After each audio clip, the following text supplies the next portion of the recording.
Assalamualaikum warahmatullahi wabarakatuh. Perkenalkan, nama saya Melisa Kusuma Wardani dengan nomor NPM 201013105018 dari kelas 2A Program Studi Pendidikan Matematika Fakultas Keguruan dan Ilmu Pendidikan Universitas Singapura Karawang.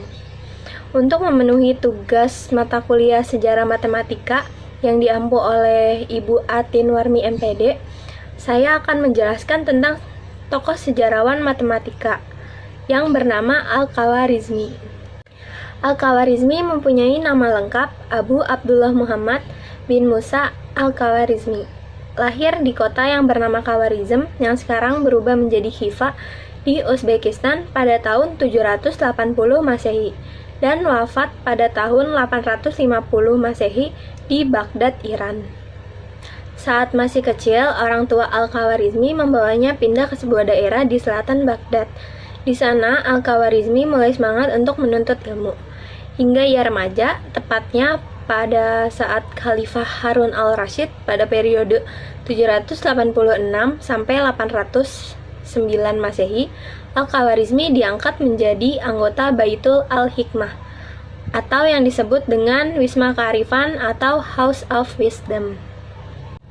Sejak pertama kali diangkat menjadi anggota, Al-Khawarizmi bekerja sebagai ilmuwan. Di sana, ia mempelajari banyak ilmu pengetahuan, terutama ilmu alam dan ilmu matematika.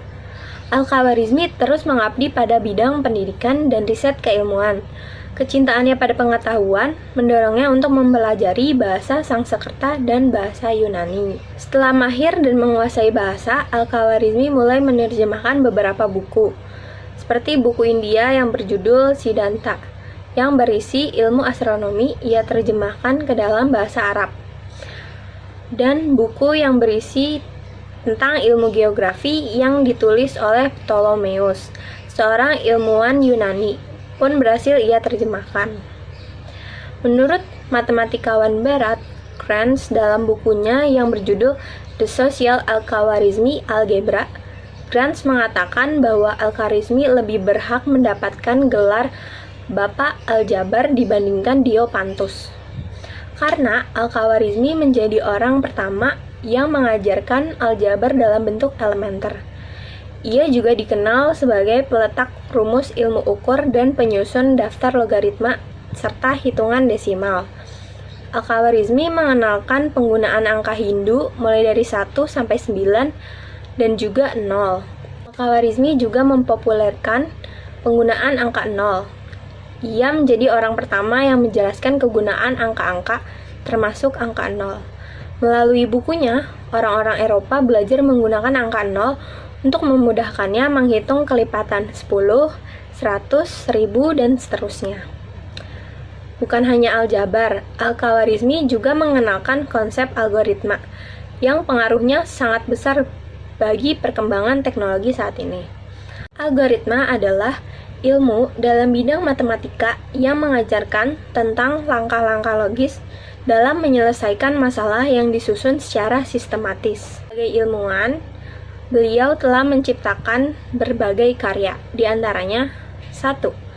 Al-Kitab Al-Mukhtasar fi Hisab Al-Jabr wal Muqabbalah, yaitu buku yang berisi tentang rangkuman perhitungan, penimbangan, serta kelengkapan, berisi rangkuman dasar-dasar aljabar.